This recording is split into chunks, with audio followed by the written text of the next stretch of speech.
Hey, what's up? I'm Toy Insanity. I collected so you don't have to. Today we're looking at Tom and Jerry Funko Pops, the ones for the movie just dropped.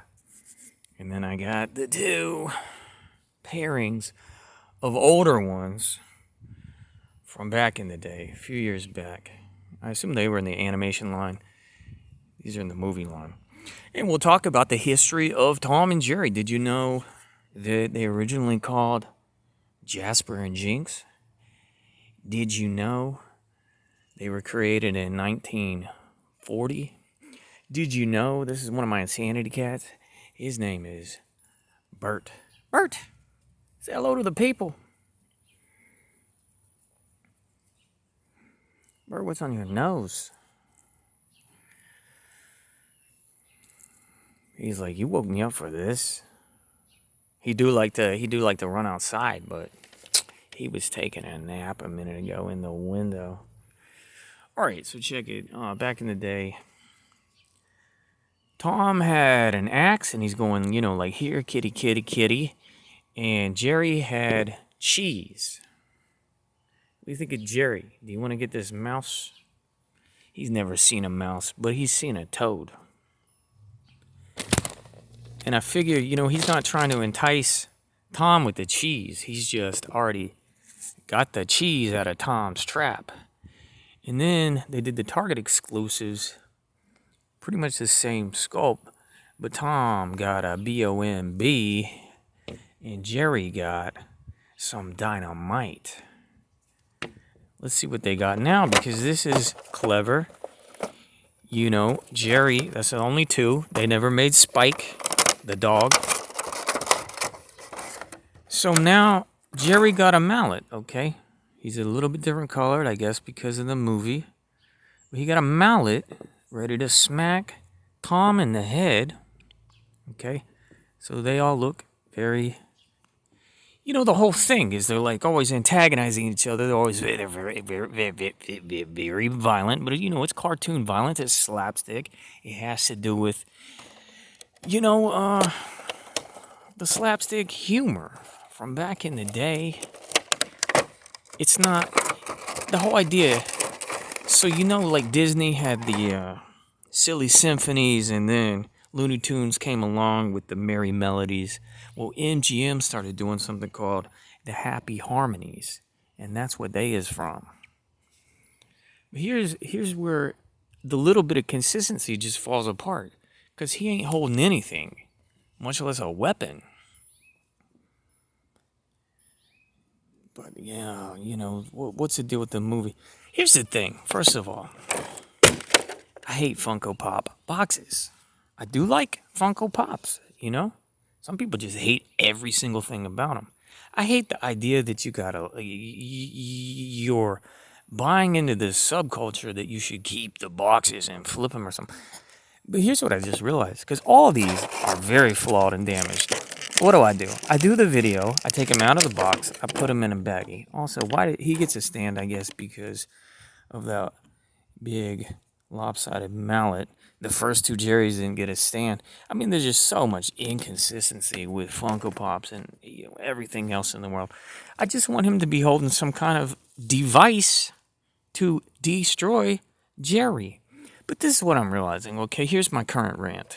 The boxes are designed to obscure how shoddily these pops are painted. What is all this debris? I looked at this one. One of them is like, the arm is about to fall off. They all have these stray paint marks. It's just like you see it in the box. Look at all this junk. And you're like, oh, there it is. The boxes look good. I like the consistency of the boxes. I don't like the fetishization of, you have to keep the box mint in box. They're not mint in the box. They're just not. They're super flawed in or out of the box. You got to do so much repair to even get them to look good on your shelf. And here's the whole point. They don't look good in the box on a shelf. It's good marketing. It's good, like strategic development. Anyway, we're supposed to be talking about the characters. I got some notes. So they are William Hanna and Joseph Barbera, 1940, okay? And they 94. So if you think about 2020, they turned 80, and they just got that. Was the movie any good? The crossover with the live action peeps, the Saturday Night Live alumni. Did you think it was good? Tom's like living in a hotel. I don't know. I'm not gonna watch. I'm not gonna watch this stuff. But they've had the You remember that movie, the animated movie, feature-length movie from '92? It was a huge flop because they made him talk in that movie, and they sent him on this convoluted adventure.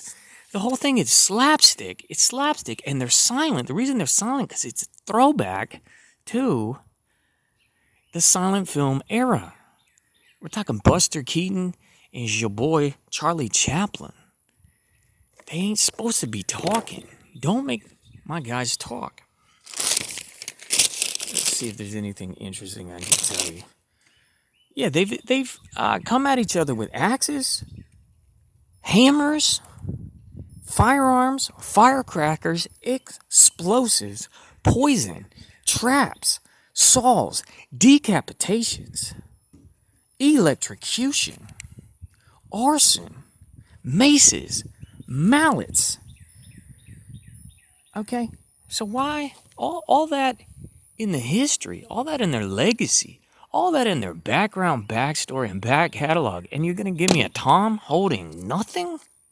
Step off, Funko. All right, did I have another fun fact or anything? Yeah, in 1986, this ain't a fun fact. It's just a straight up boring fact. 1986, MGM was purchased by Ted Turner, Warner, okay? So then, that's why you see him all over Boomerang and the Cartoon Network. But then in 2006, it was purchased by Warner Brothers, okay?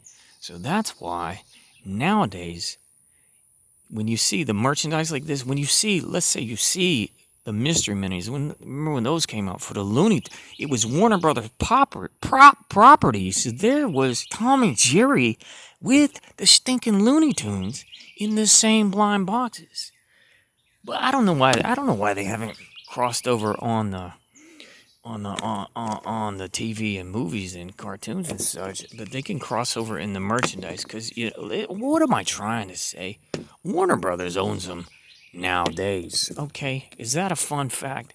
Or is that just a regular fact? I didn't think it was that fun. All right, well, do you have them all? You gonna put them on your shelf with boring Tom from the current? He ain't holding nothing. He ain't hiding nothing. Of course.